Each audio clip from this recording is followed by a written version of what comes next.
Okay, let's start learning the dinim of Sukkot. There's not going to be enough time between Rosh Hashanah and Yom Kippur with all the days in the middle. Anyway, let's... The second night of Rosh Hashanah, we don't do the Tapot. What? We don't do the Tapot. No, all the things we do, the Rimon, the pomegranate, only the first night. Okay, now, as far as building a sukkah, in order for a sukkah to be kosher, there's a number of places, dinim. Number one, the place where you build the sukkah has to be a kosher place, which I'll explain in a second. The walls of the sukkah have to be kosher, and the schach has to be kosher.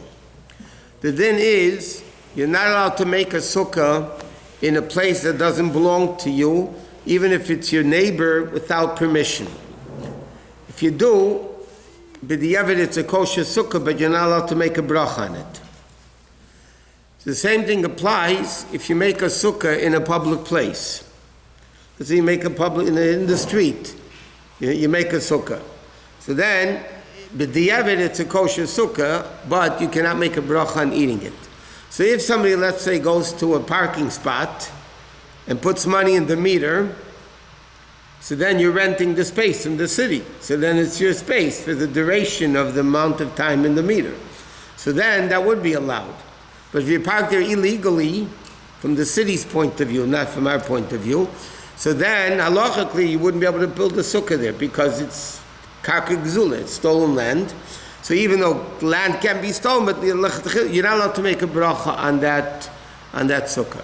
So now the question is, what the area in front of the house, the product make, because it's still called yours, because if something happens there, you can get sued.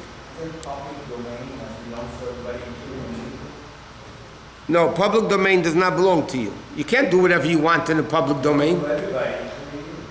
No. If you want to go, Homeless people, they can do anything. That's because the government's afraid to do anything. You can't go in the street and say, it's my street, I want to open a store in the middle of the Wilshire Boulevard. Homeless people are... What? He said homeless people because the government lets them. They don't build sukkah. The government lets them. That could be a shot if a homeless person chas v'sholom would want to build a sukkah. Okay, let's get moving. Huh? So some poskim write, it's called madracha l'fnei abayis. So officially, a little bit that's considered yours. Why? Because many poskim hold, l'moshel, practically speaking, if somebody falls down in the front of your store, in the public street, in the sidewalk, you can get sued. Why? So it's yours and it's not yours. It's yours for all the problems, and it's not yours for all the benefits. So the shaila is that enough of ownership that you get permission? What? When you say you're not allowed to make a bracha, which bracha are you talking about? Leisha basukah. That's it. But other things? Yeah. You're just eating it? Yeah, but I'm saying that's only b'diavad kosher. Can you say a bracha in the sukkah that you build without his permission? No, that's what I'm saying. It's in his sheta. 1 minute. You're allowed to go into your friend's sukkah without permission and make a bracha. But building a sukkah, he cares more about. Building something in his property without permission is much different than if somebody has a mitzvah, an object of a mitzvah. A person is happy that people do a mitzvah. Why can you borrow tefillin without permission? As long as you wrap it up the same way and you put it back where you found it. Because a person is happy that mitzvahs are done with his property. That doesn't mean, a guy wants that he build a sukkah on his property without permission. Nobody wants that. So practically, you're allowed to break into someone's sukkah? Not breaking, but like going without... According to halacha, you can borrow a sukkah without permission. Now, if you know it's the type of guy that doesn't want you there, then you're talking not allowed to. But the assumption... At 2 a.m., nobody wants to... The assumption is that a person wants, because there's no hefsid moment. That's the sentence. What? Why do you not have to break into his backyard? That's what I'm saying. If, again, we're not talking about the break. Can you use somebody else's sukkah without permission? The answer is yes. Huh? Whatever. No, I'm saying, if you build it, your neighbor's sukkah, he doesn't want to, so you cannot make a bracha. Can he make a bracha there? It's in his property. If you give him permission, because it's your sukkah. Okay, anyway, that's okay. One last question. We're moving on. What? If you live in an apartment, person in an apartment, you wants to build a sukkah on the grass outside, does he have to get permission from all the neighbors?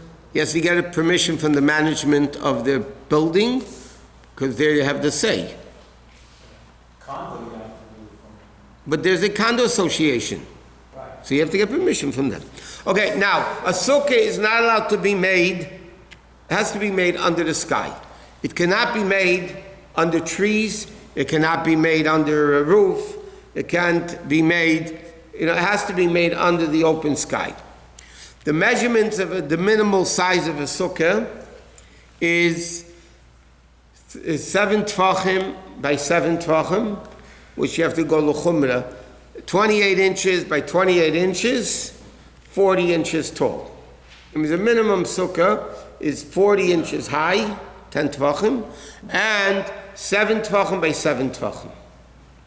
The minimal amount of walls that you need for a sukkah is 3 walls, 3 kosher walls.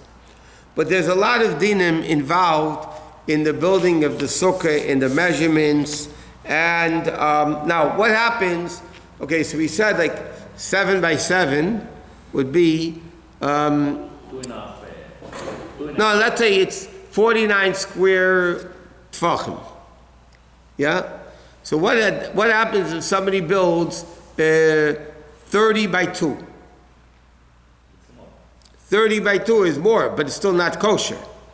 It has to have a minimum width of 7 tvachim. Even if it's, let's say, 12 tvachim by 6 tvachim, whatever, it's not going to, no, it's 5 tvachim. It's not going to be good because you must have minimum 7 tvachim length and minimum 7 tvachim width. Even by mezuzah, there's a big argument in the Rishonim, between the Rosh and the Rambam. It's a famous machlekes. Normally a room that needs a mezuzah has to be dalet ames by dalet ames, which is 6 feet by 6 feet. So, which is 36 square feet. What happens if a room is 18 by 2? Does it need a mezuzah? Doesn't it need a mezuzah? So there's a big machlekes Rambam Rosh. If a room that's not square 4 by 4, but it has a square footage of 4 ames by 4 ames, so some poskim say it's kosher, some poskim say it's not, you don't need a mezuzah, some poskim say you do need a mezuzah. From the Alter Rebbe in Hilchos Eruvin, it comes out that the Alter Rebbe holds it has to be 4 ames by 4 ames, 6 feet by 6 feet. But a lot of people would put on without a bracha, whatever. But anyway, sukkah has to be minimal. Where do you have this problem? Okay, most people, but what happens if somebody lives in an apartment building and the only place they gave him to do permission to build a sukkah is between 2 buildings? Or people have a porch, okay, outside their house. Okay, they're in an apartment building, they have a porch outside. But the question is, how big is the sukkah? How big is the porch? You have enough space to be able to build a kosher sukkah there. Because if you don't have 7 tvachim by 7 tvachim, which minimal would be 21 inches by 21 inches, l'chatchil you have to be machmir 28 inches by 28 inches. But if you want to have 21 inches by 21 inches, and you don't have that, then the guy can't build a sukkah in his porch. And not only that, that has to be the open space. A lot of times you have porches that there's an overhang from the guy on top of you. Then you can't, that's not counted in the 7 tvachim by 7 tvachim. That's when Eretz Yisrael in the religious neighborhoods, they build apartment buildings, but they build porches, everybody on a different place, that there's nobody's on top of your sukkah, that everybody can build a kosher sukkah on the porch. 7 tvachim, it's less than Abba, no? This is 28 inches by 28 inches. This is 6 feet, 36 inches by 36 inches. The Abba. Yeah. 72 inches by 72. It's much less. As an architect, I always thought they did it so that people just want to put a window and enclose the whole room. No, and I just saw they do that during the frum neighborhoods in New York, where people live in these big, apartment buildings. So they make it that a person can build a sukkah there. Where else are you going to put the sukkah? If there's a tree, like a palm tree, that has some overhang. We'll get into those, it's a very big problem.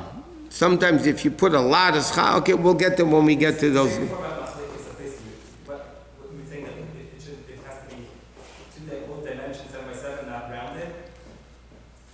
You mean so a sukkah or mezuzah?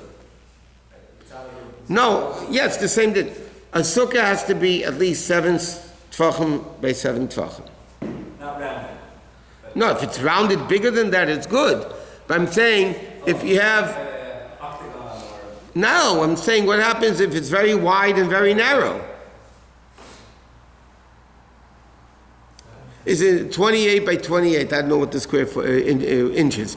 But if you have the same square inches, but it's not 28 by 28, it's 24, 20 by whatever.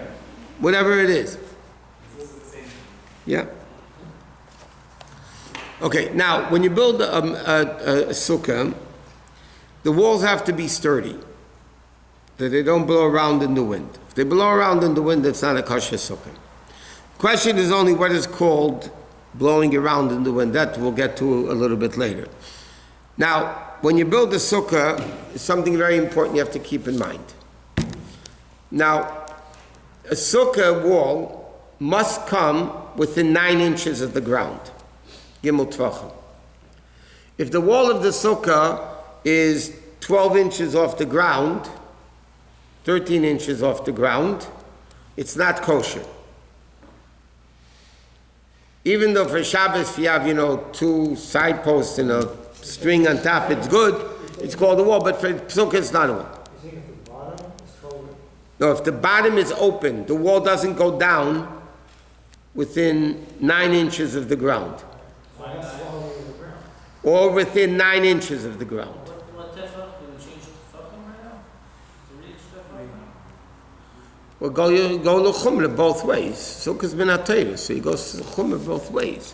Here 3 inches is a chumra, because it has to come down all the way within 9 inches rather than 12 inches. Yeah, but it is a difference. But I'm saying l'chatchila, you have to build it within 9. Now, l'chatchila it says in halachis, but build it all the way that it touches the ground. Now, what happens if you have, let's say, the metal frame sukkah, the canvas sukkahs, yeah? So you have a canvas sukkah, and let's say, for argument's sake, the metal frame goes up 10 feet. But the canvas is only 8 feet. Yes? Got it? Not that hard math. The poles are 10 feet off the ground, but the canvas is only 8 feet down. If you hang the canvas on the top, you're going to have 2 feet at the bottom that are not covered. So then your sukkah will not be kosher. What you have to do in that case is make sure the walls touch the ground, even though on top you're going to have 2 feet between the wall and the schach. See what I'm talking about? Yes. If you have 2 feet on top is fine. 2 feet on top is fine, 2 feet at the bottom is not fine. Now, why is it good on top? The schach is not touching the sukkah. So if this is,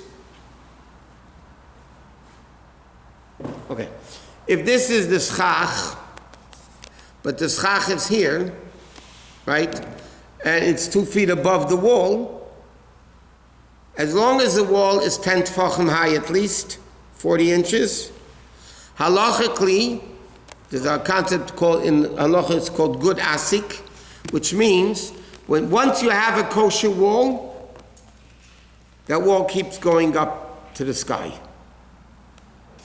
It's a halachic wall that keeps going all the way up to the sky. Therefore, that's not a problem, because even though the schach is 2 feet on top of the wall, but halachically it hit the wall, because the wall keeps going. So it's going to hit the schach. Huh? Doesn't matter. But I'm saying as long as you have a kosher wall of 10 tefachim, then the wall. This explains another very simple, interesting din in the slate. But you stand on the roof of a building, and there's no mica, there's no fence around the roof of the building. Yeah? You own a building, there's a roof, but there's no fence around the roof, no walls. Are you allowed to carry on that roof on Shabbos? No, it's not a private domain, there's no walls. So seemingly you shouldn't be allowed to carry on the roof because you don't have any walls. But the answer is you are allowed to carry on the roof. Why? Because halachically, when the building ends here, the walls don't stop here halachically. The walls keep going to the sky. So you're enclosed. Halachically, you're enclosed. Okay.